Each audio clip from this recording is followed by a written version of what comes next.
为什么满街都是旺铺转租等于死效应正在拖垮所有生意？朋友们，你有没有发现一个很奇怪的现象？你家楼下的店铺好像总是在换老板，今天开了家奶茶店，明天变成了小面馆，没过几个月又贴上了旺铺转租的告示，这到底是怎么回事？是老板们运气不好，还是我们这个时代的钱真的越来越难赚？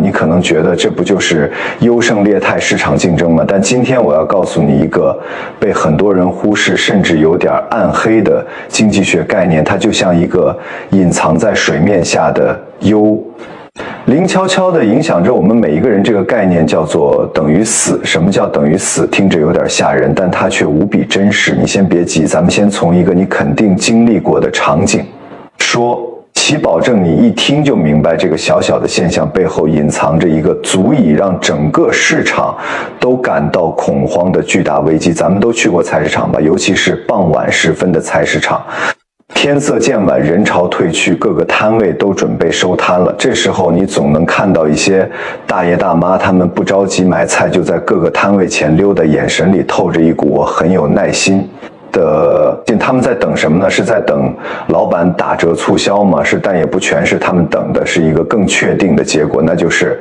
等于死。你没听错，就是在等活蹦乱跳的鱼彻底没的气息变成一条死鱼。你想想看，一条活着的鲈鱼生龙活虎在水箱里游来游去，老板可能卖你30块钱一斤，爱买不买。可是等到晚上收摊，这条鱼折腾的一天奄奄一息，甚至已经翻了白肚，这时候价格会怎么样？老板为了赶紧处理掉，避免隔夜亏损，可能15块甚至10块钱就卖给你了。你看，同样一条鱼生死之间的价格差异就是1倍，那些精明的大爷大妈们就用这种等的智慧，用最低的成本换取了一顿晚餐的改善。这个行为就是最原始最朴素的等于死策略，用耐心和时间去换取资产价值暴跌后的廉价收购机会。听起来是不是挺聪明的？甚至有点佩服这些大爷大妈的生活智慧。别着急，这只是故事的开始。如果说等一条鱼死只是个人省钱的小技巧，那么当整个社会从消费者到生产者，所有人都开始信奉等于死的哲学，是一场巨大的风暴可能就要来了。你以为你只是个等着捡便宜的顾客，殊不知你也可能就是那条被等着死的鱼。咱们把菜市场的场景放大一点，从一条鱼变成一个行业。就拿我们开头说的你家楼下那几家不停倒闭的火锅店来举例子。假设一条街上就这么点客流量，但偏偏挤进来了3家火锅店，分别叫老王家、老李家和老张家。3家店实力都差不多，味道也各有千秋，但顾客就这么多，怎么办？那就只能卷起来。今天你打8折，明天我就吃100送50，今天你送酸梅汤，明天我就果盘免费。这就是最初级的竞争，对吧？但这种烧钱的模式谁都撑不了太久。很快3位老板都发现这样下去不是办法，大家都在亏钱。于是一种新的默契，或者说一种诡异的氛围开始在这条街上蔓延开来。这就是等于死的第2层境界。老王老板开始想了，我就不信他俩能撑得比我久。房租合同还有2年，我就不搞活动了，保本经营我就熬着，只要老李和老张那2条鱼先死了，这条街的客人不就全都是我的了吗？你看这时候的老王，他不再是那个积极进取的生意人，他变成了一个猎手，一个在草丛里耐心潜伏等着猎物自己倒下的猎手。他等的不光是鱼死，他等的还是自己的同行死。老李和老张呢，他们可能也在想同样的事情。于是这条美食街就出现了非常吊诡的一幕：3家火锅店，谁也不主动出击，谁也不再热情揽客，大家都在维持着一种最低限度的运营，比的不是谁的服务好，谁的菜品有特色，而是比谁的血更厚，谁更能熬。这种熬就是卖方市场里的等于死，我在等我的竞争对手死掉，然后独占他死后留下的市场真空。这听起来是不是比买条死鱼要残酷得多？他已经不是省钱了，而是希望别人破产。而对于我们消费者来说短期内好像没啥影响，但长期来看呢，你会发现这条街的火锅店服务越来越差，菜品更新越来越慢，因为老板的心思已经不在经营上了，而是在熬鹰上了。终于有一天，老李家的火锅店因为资金链断裂，第一个倒下了，旺铺转租的红纸贴上了大门。这时候你觉得剩下的老王和老张是不是就应来？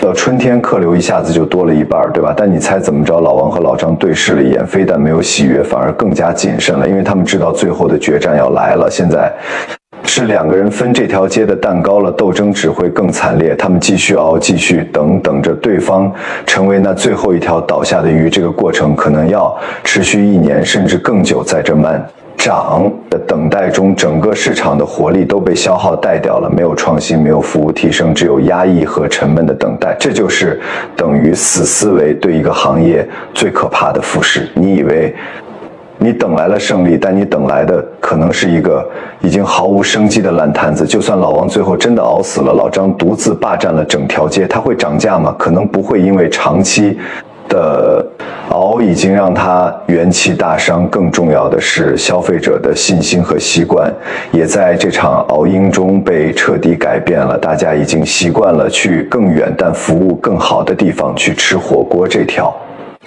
曾经热闹的美食街，在大家眼中已经成了一个不思进取的代名词。老王赢了，但他赢得的只是一个被自己亲手等死的市场。这个火锅店的故事听起来是不是有点耳熟？它不仅仅发生在餐饮业、房地产、互联网电商，甚至我们每个人所在的职场，这种等于死的现象都或多或少的存在着，甚至愈演愈烈。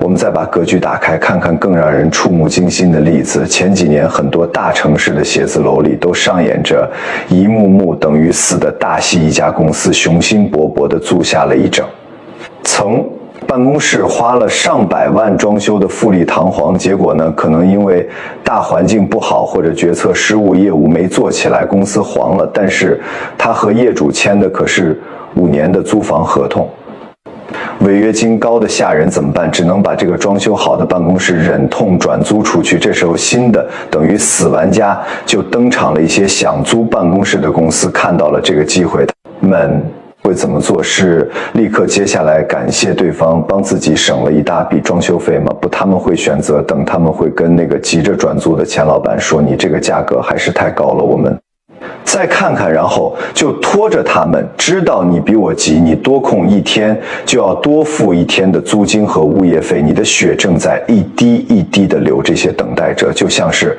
闻到血腥味的鲨鱼，他们会耐心的在周围盘旋，等着你从一开始的平价转租到亏本转租，再到最后的只要你替我交租金，办公室白给你用的崩溃时刻。甚至有些更精明的猎手会说出更让你扎心的话，我不租，你这间我再等2个月，年底了肯定有比你这间装修更好、位置更棒、价格更便宜的出来，到时候我选择的余地就更大了。你听听这话说的多么残忍，但又多么真实。这已经不是简单的等于死了，这是在等一个死鱼群的出现，他等的是整个行业的危机，是覆巢之下那一颗颗掉落的卵。当所有人都开始期待别人倒霉，以便自己能捡到更大的便宜时，这个市场就已经病入膏肓了。因为这意味着大家对未来已经失去了最基本的信心，没有人再相信增量，所有人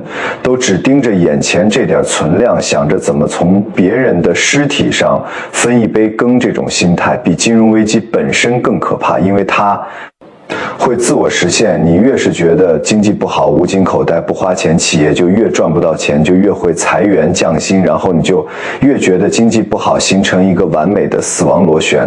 再回到那个菜市场，你以为你只是一个等着买便宜死鱼的老太太，你有没有想过那个卖鱼的老板，他的处境又是什么样的？如果每天都有大量的鱼因为卖不掉而死掉，他会怎么办？他只能降价出售，利润越来越薄，利润薄了，他交摊位费的钱从哪儿来？他更新设备、改善保鲜条件的钱从哪儿来？他只会越来越艰难，最后的结果可能就是他也不干了，这个水产摊位就空了。如果市场里等死鱼的人越来越多，卖活鱼的摊主越来越少，最后整个水产市场都可能因此而萎缩，甚至倒闭到了那个时候，你想买条便宜的死鱼都没地方买了。这就是等于死最讽刺的结局。那个总想着用最低价格买到别人失败产物的人，最终会发现他连失败的产物都买不到，因为他亲手参与摧毁了那个能产生失败产物的市场。覆巢之下安有完卵，这句话我们从小就听，但只有在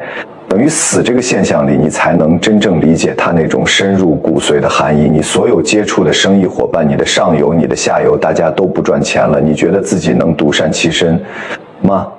这就像一艘大船，船上的人不是在齐心协力的划桨，而是在互相观望，等着别人先累死，好省下一点力气，或者更糟糕的是在偷偷的凿别人的船板漆，望对方先沉下去。那最终的结果必然是大家一起沉入冰冷的海底。我们很多人在不经意间都成了等于死的信徒。看到房价跌了，我们不着急买，心想再等等，肯定还会再跌，我要等到最低谷，看到股市绿了，我们不选择补仓，心想再等等等等，它跌穿了，我再抄个大底。看到别人创业失败，我们心里暗暗地说，你看幸亏我没干，不然死的就是我。这种心态看似是规避了风险，是一种聪明的选择，但实际上我们规避的是机会，是增长，是整个经济的活力。当所有人都选择等待和观望的时候，时间并不会站在我们这边，它会慢慢的抽走市场的氧气，让火焰一点点熄灭。我们以为自己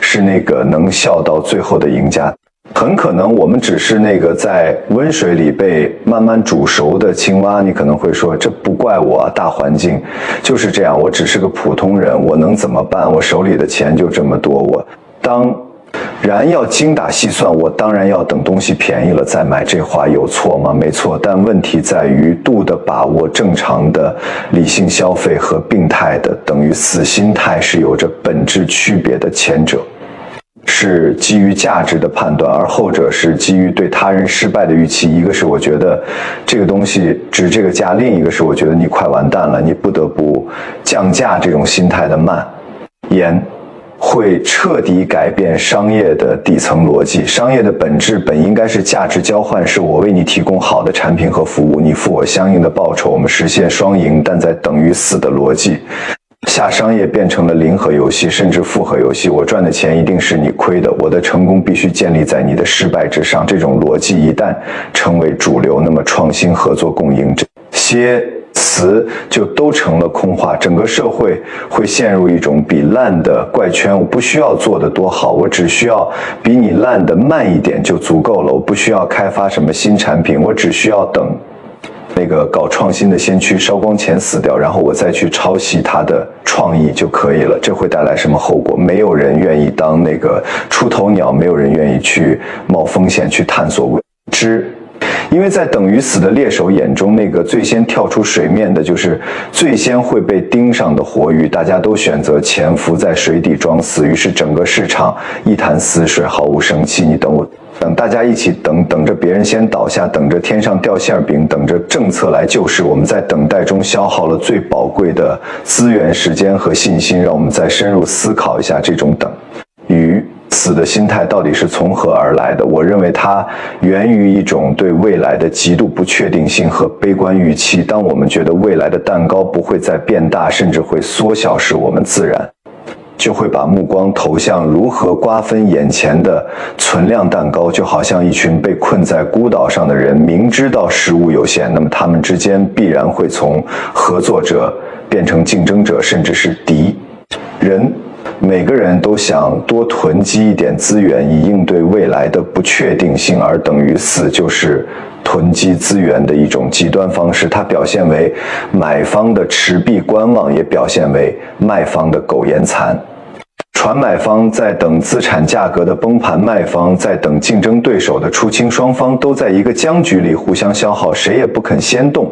这种僵局对经济的伤害是巨大的，因为它会造成大量的资源错配和浪费。就像那个花了上百万装修，最后却只能空置的办公室，那上百万的装修费就是被活活浪费掉的社会财富，还有那些在价核战中倒闭的火锅店，他们投入的设备、人力、心血，也都在这场熬鹰中化为了泡影。这些本可以用来创造价值的资源，最后却只留下了一地鸡毛。更可怕的是，这种现象会传染。当一个行业开始出现等于死的时候，它会像病毒一样迅速蔓延到它的上下游。比如餐饮店在等死，那么给餐饮店供应桌椅板凳的供应食材调料的做装修设计的生意会好吗？当然不会，他们的回款会越来越慢，订单会越来越少，于是这些供应商也只能开始收缩，开始裁员，等自己的同行倒下一环扣一环，最终整个链条上的所有企业都会被拖入这个泥潭。这就是我们常说的系统性风险，它不是一个点的问题，而是一个的问题。当棋盘上的所有棋子都选择按兵不动的时候，这盘棋其实就已经输了。那么我们该如何打破这个等于死的魔咒呢？难道我们只能眼睁睁的看着市场一步步的走向衰败吗？当然不是，解药其实就藏在问题本身之中。等于死的对立面是什么？是养鱼，是遇水，是把眼光从分蛋糕重新转回到做大蛋糕上来，是从零和博弈的思维切换到正和博弈的轨道上来。对于政府和政策制定者来说，最重要的就是重建市场的信心，信心比黄金更重要，要让大家相信明天会比今天更好，未来的蛋糕会更大。只有这样，人们才敢于投资，敢于消费，敢于去创新。这需要一系列精准有效的政策去疏通经济的堵点，去降低企业的负担，去激发市场的活力，让水流动起来，让鱼儿有足够的空间和食物去生长，而不是挤在一个小小的鱼缸里互相撕咬。而对于我们每一个企业，每一个经营者来说，我们也要从以等死的消极心态中走出来。在别人都选择收缩和等待的时候，或许恰恰是修炼内功、提升自我的最好时。激你的竞争对手在熬，而你是不是可以利用这个时间去打磨你的产品，去优化你的服务，去建立你的品牌护城河？当下一轮春天到来的时候，那个准备最充分的人才能第一个抓住机会。与其等着别人死，不如让自己活得更好，活得更强。要把竞争的焦点从谁能活得久转移到谁能活得更有质量上来。这才是企业家精神的核心。对于我们每一个普通人，每一个消费者来说，我们也要警惕等于死心态，对自己的绑架，追求性价比没有错，但我们也要认识到一个健康的商业环境需要我们共同来维护。当我们有能力的时候，去支持那些用心经营的小店，去为好的服务和创意付费我们的每一次消费。是在为我们想要的世界投票，是我们在决定这个市场的未来是走向一潭死水，还是走向生机勃勃。不要总想着去抄别人的大底，因为真正的大底王是你自己的认知。当你把希望完全寄托在别人的失败上时，你其实也放弃了自己成长和创造价值的可能性。等于死本质上是一种放弃思考的懒惰，是一种投机取巧的短视，它让我们把注意力从自我提升转移到了外部环境的崩溃上。这是一种精神上的鸦片，短期内可能会让你感到一丝快感，长期来看它只会摧毁你的斗志和未来。我们应该把更多的精力放在如何养鱼上。如果你是创业者，那就想办法把你的鱼养得更肥美、更有特色。如果你是投资者，那就去寻找那些有能力把鱼养大的团队。如果你是消费者，那就去奖励那些用心养鱼的商家。同时，我们还要一起努力去养好我们共同的这片水。一个公平、法治、鼓励创新、充满活力的市场环境，就是我们最好的养鱼池。在这个池子里，才有可能诞生出伟大的企业，才有可能实现共同的富裕。朋友们，经济周期就像潮汐，有涨有落，这是规律。但面对退潮，是选择在沙滩上等着捡拾搁浅的死鱼，还是选择抓紧时间加固自己的堤坝，打造更好的渔船？这体现了我们不同的智慧和格局。等于死的逻辑看似聪明，实则愚蠢。它让我们在存量的泥潭里越陷越深，而养鱼的逻辑看似困难，实则充满希望。它引导我们在锃亮的蓝海里乘风破浪。下一次，当你路过楼下那个正在转租的店铺时，除了感慨生意难做之外，不妨多想一层，我们是不是可以做些神？我们来改变这种等于死的循环。我们是不是可以成为那个开始养鱼的人？记住，一个人的命运固然要考虑历史的进程，但更重要的是自我的奋斗。同样，一个市场的兴衰固然有宏观周期的影响，但更关键的是其中每一个参与者的心态和选择。别再等了，不要等那条鱼死，不要等那个电黄，更不要等我们赖以生存的整个市场都失去最后的活力。从今天起，让我们一起拒绝等于死，开始养鱼吧。相信我，当你开始创造价值，而不是等待毁灭时，你会发现一个完全不同的、充满机遇的世界。2012年年底啊，重庆市一名正厅级官员被偷拍的性爱视频引爆了中国互联网，从而牵出一宗举国关注的大案，有奸商招募训练多名年轻女性，让他们色诱官员，并且偷偷拍下发生关系的全过程，然后呢，假装捉奸要挟官员，勒索金钱或者是工程项目。在这个连环仙人跳的犯罪游戏中，21名重庆关键部门的厅处级干部中招屈从的官员们被迫进行利益输送，让这个色诱行动策划者的公司资产壮大到10亿规模。这是用魔法打败魔法的真实写照，这是不可一世的官员拜倒在石榴裙下的荒诞故事。咱们今儿就来聊聊当年山城的桃色陷阱是如何令官场现形的。2012年11月24号，重庆江北机场附近的一个小区，赵红霞登录的 QQ 滴滴是一个前同事的留言：嗨，你认识的雷政富出事了，赶快上网看新闻吧。赵红霞找到了新闻，打开一看，脑袋嗡的一下，那是一段偷拍的性爱视频。偷拍设备呢放在床头一侧，把男人的面容动作清晰地录了下来。男人40-50岁，已经谢顶了头，大脸宽左脸有一颗黑痣，特征非常明显。他就是雷政富，重庆北区区委书记，正厅级。女主角呢，大部分时间是躺着的，起身后也只能看到侧影。但赵红霞知道，那就是她自己。这段视频引发了中文互联网的狂欢，就连 BBC 纽约时报也在追踪报道雷政富的相貌神态和女士的互动。被人们反复的揣摩、品评和嘲笑，还有网友掐表计时，雷政富从开始到结束只有12秒，因此把它称作12秒歌作为女士。主呢，赵红霞并不是第一。看到这条视频的就在此前一天，重庆纪委已经确认视频中的男主就是雷政富，决定免去他区委书记的职务，并立案调查。电脑前的赵红霞则像掉进到冰窟窿，为了逃避过去的噩梦，她隐姓埋名。刚过了2年，安生日子。这个视频会不会被丈夫看到呢？雷政富被抓，会不会牵连到自己1岁多的女儿长大了后怎么跟他解释他立即约见了以前和自己角色相近的弹性女孩商量对策，但是2个人都很迷惑。这事儿不是2009年已经被公安处理过了，还以为翻篇了。这视频当时已经被扣押了，怎么会突然流到网上去呢？要搞清楚这些问题咱们还得从头说起。1982年，赵红霞出生在重庆开县，父母都是农民弟弟，残疾行动不便。赵红霞初中住校，把咸菜装满一罐子，这就是1个星期的下饭菜了，每星期5块零花钱。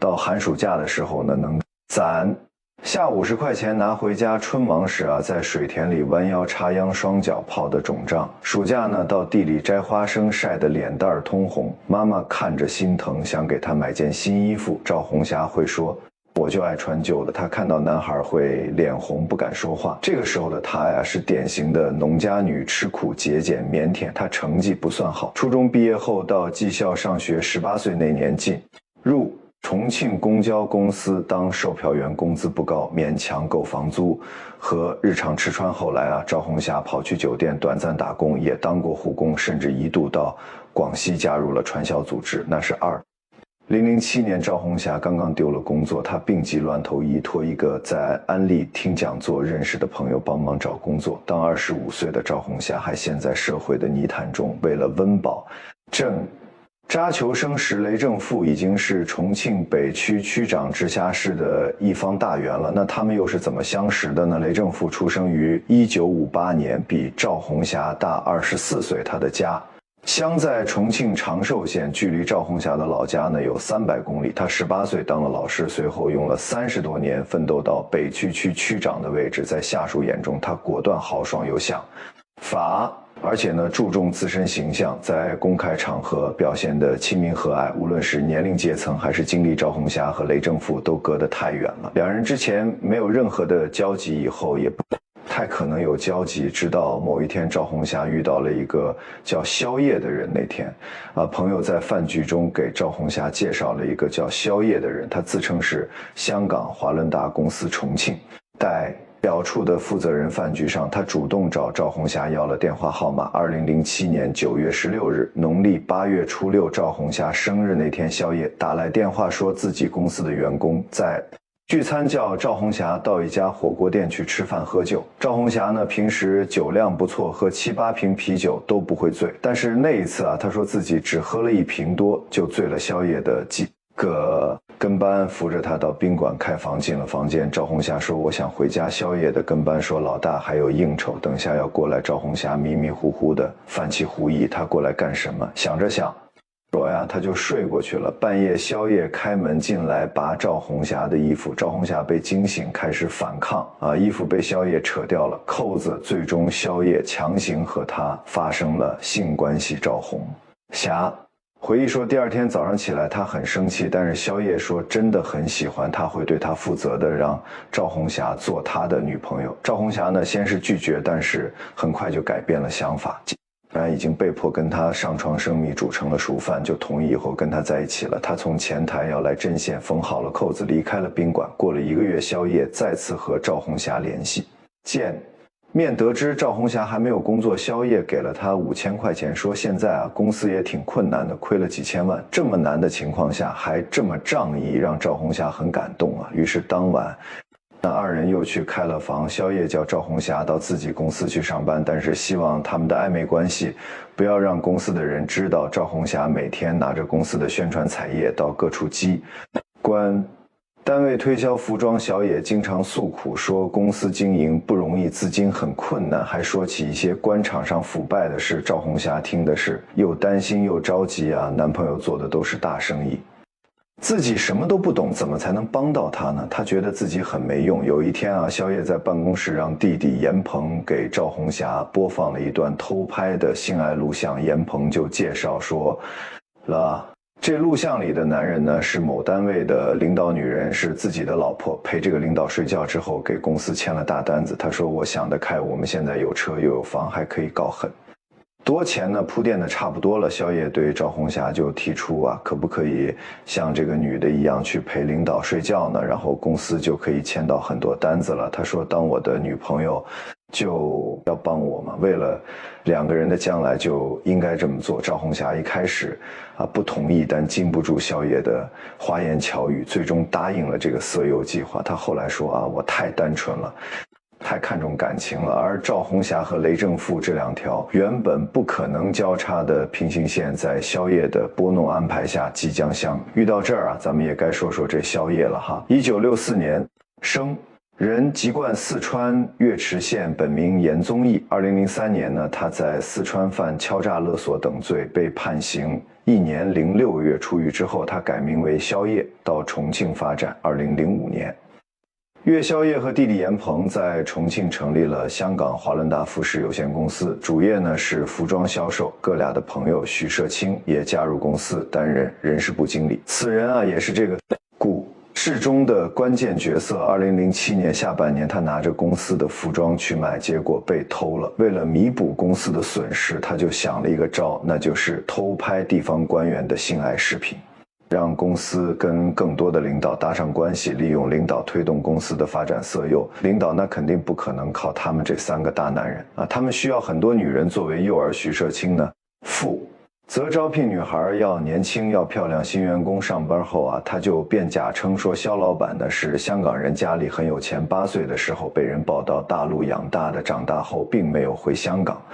背靠家族的大树乘凉，而是留在大陆奋斗做生意。后来啊，他的老婆和娃都在一场车祸中死了，一直单身一人。正是这么一个重情重义、坚强独立的人，打动了不明真相的赵红霞，而其他女孩呢，跟赵红霞的遭遇也差不多，先是被打动，继而被灌醉、被强奸或诱奸宵夜。到底有多少这样的女朋友？没人说。得清能够被确认的信息是他结过4次婚，现任妻子比他小18岁，也在公司上班，对外说是他的干妹妹，但很显然丈夫的色诱套路不可能瞒得过他。宵夜啊，经常带着女朋友们陪领导吃饭、唱歌，手把手的教他们跟领导套近乎。他给赵红霞弄来了伪造的身份证、学历证书，把她包装成大学毕业生还给她。女孩们买了工作手机，专门用来给领导发短信，内容通常是：领导您好，我是某某某，在某某地方见过您，对您印象深刻。我刚从大学毕业，没在以前单位上班了，也没在模特队培训，现在啊在华伦达集团上班呢，希望您有空出来吃饭，遇到什么周末节假日啊或者天气变化宵夜，也都会要求他们发短信。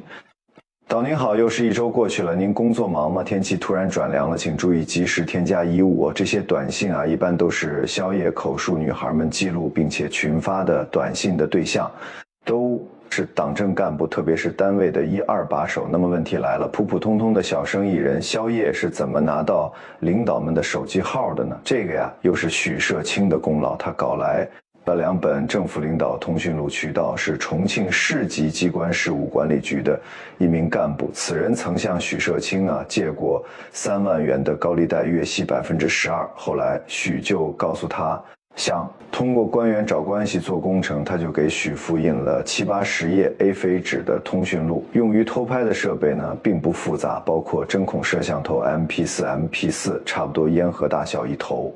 那连着摄像头再安装到女士提包里，就可以通过提包侧面一个黄豆大的孔偷拍严鹏啊。现在办公室试了试，偷拍效果，又把赵红霞等人叫到宾馆教他如何打开设备，放到什么位置才能拍到人脸开始行动之后啊，小野发现这样子广撒网，领导们上钩的概率并不高，所以啊，必须珍惜每一次机会。对赵红霞等女孩的任务，她布置得非常细致。跟领导见面后，只聊生活琐事，少谈工作。第一次见面时，要带上用于偷拍的手提包，让对方对包有印象，消除戒心。前几次见面不能上床，要让对方感觉自己是正统女孩。开房的时候不要一起进酒店。2007年10月，重庆北足区区长雷正富接到了一个叫小雪的女孩的电话。小雪说自己是一个香港公司的运动服推销员，有好几次在一家4星级酒店见过雷正富，很想跟他再见面。雷正富回复说有时间再约。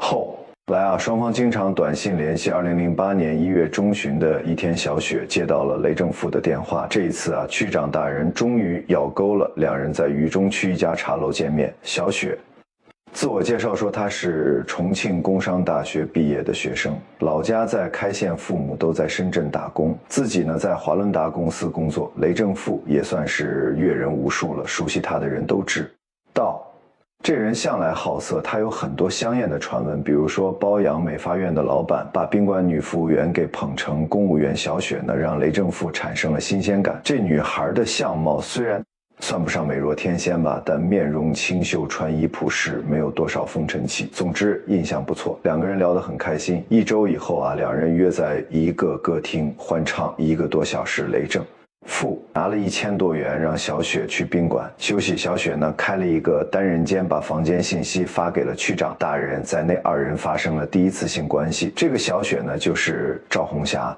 雷正富进房间之前，他把装着针孔摄像机的包包放在了左边的床头柜上，按下了拍摄键。结果宵夜觉得那次的拍摄不太清晰，让赵红霞重新约了雷正富。过了1周，剧情重演一遍， K 歌开房约会摄像。赵红霞记得雷正富走后，他用 MP4 看了看录像，这次拍的效果可以2008年的大年初一和情人节。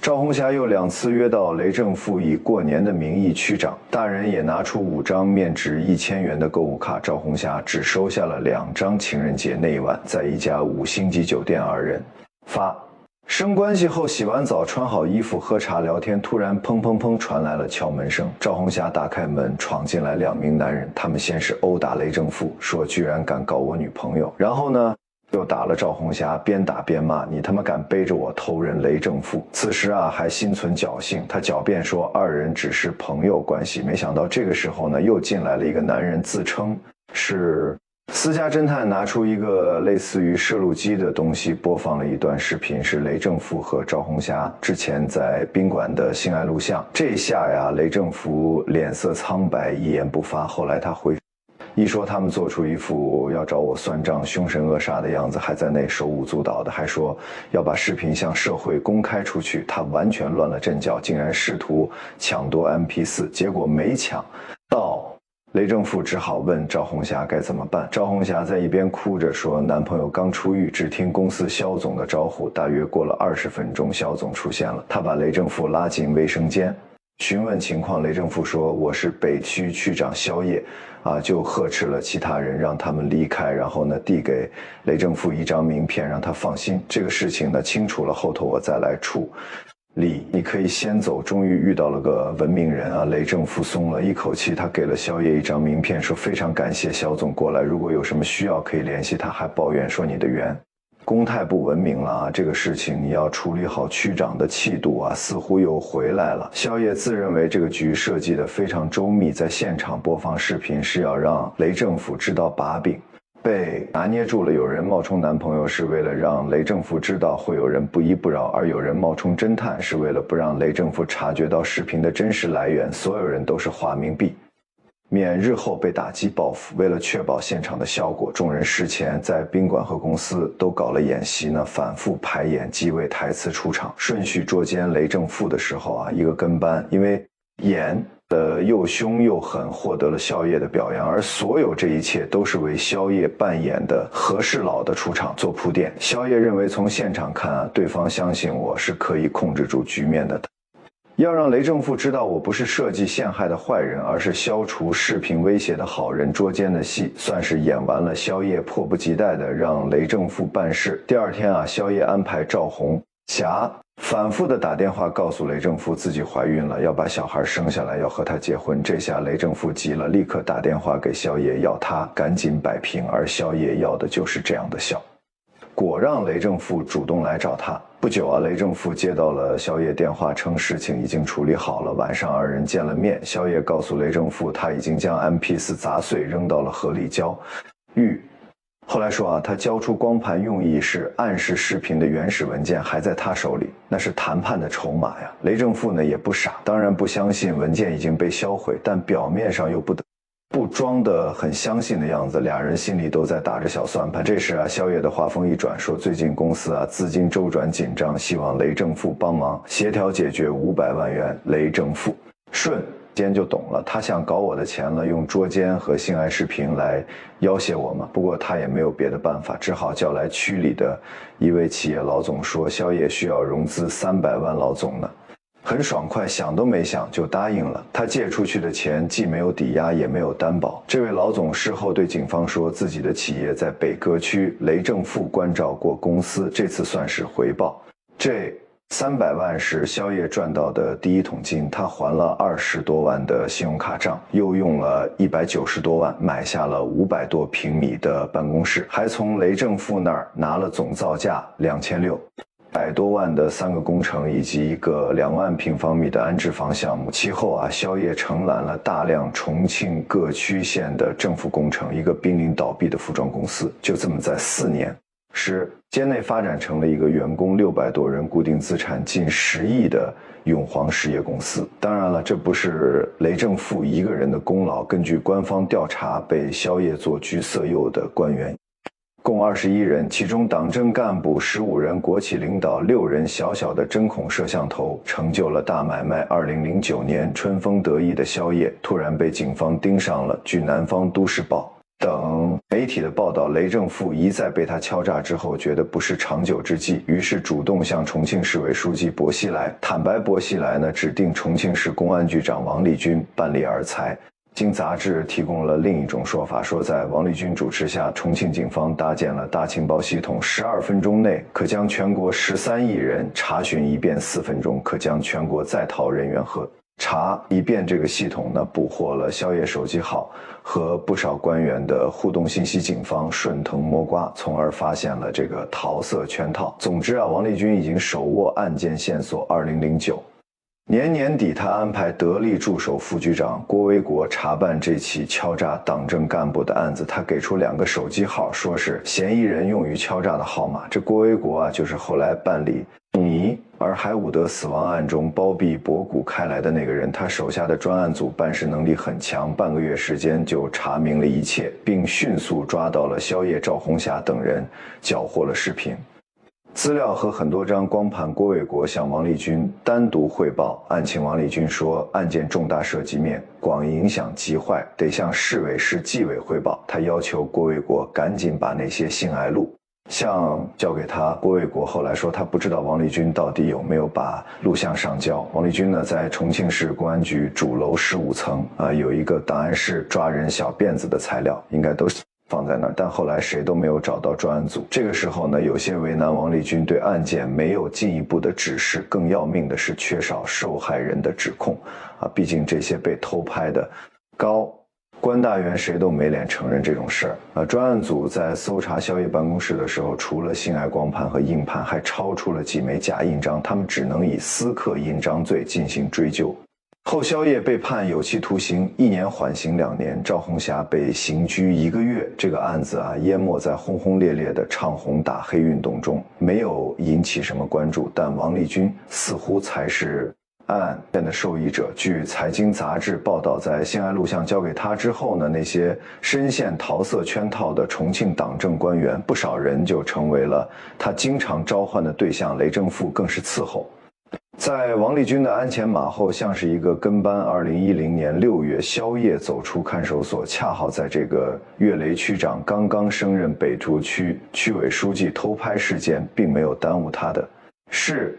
涂宵夜给雷正富发了条短信，说自己已经回到了家里。雷正富回复说，回家是好事，好好过日子。这时候的宵夜日子确实好过，他个人账户趴着230多万，名下拆迁公司呢有现金1000万，他给自己买了一辆价值250万的奔驰 S600L， 给妻子也买了一辆价值61万的奔驰。但是宵夜这人有一毛病，就是对手下的人太抠门了。赵红霞、严鹏、许社清等人呢，都算是为公司立了大功的人他每个月的固定工资才2000块，他们偷拍爱视频也没有得到额外的太多好处。从雷正富那儿搞到300万以后，宵夜只给了赵红霞4万块。赵红霞呢，也最终得知宵夜不只是和他耍朋友，公司很多女孩和他的角色一样，都是被欺骗操纵的工具人呢。他还得知当初宵夜在酒里下了迷药，从而跟他发生了性关系。其他的女孩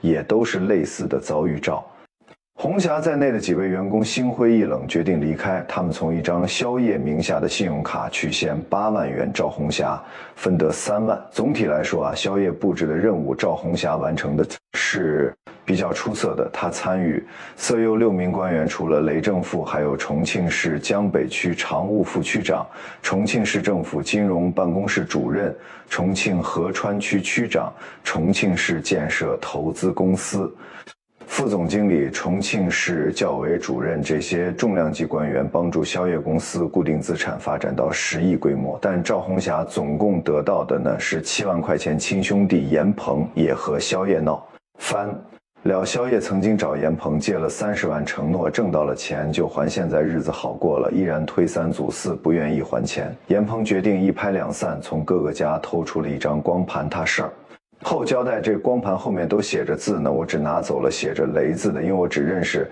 雷正富，以光盘为筹码。严鹏也从雷正富手里拿到了2个工程造价800多万。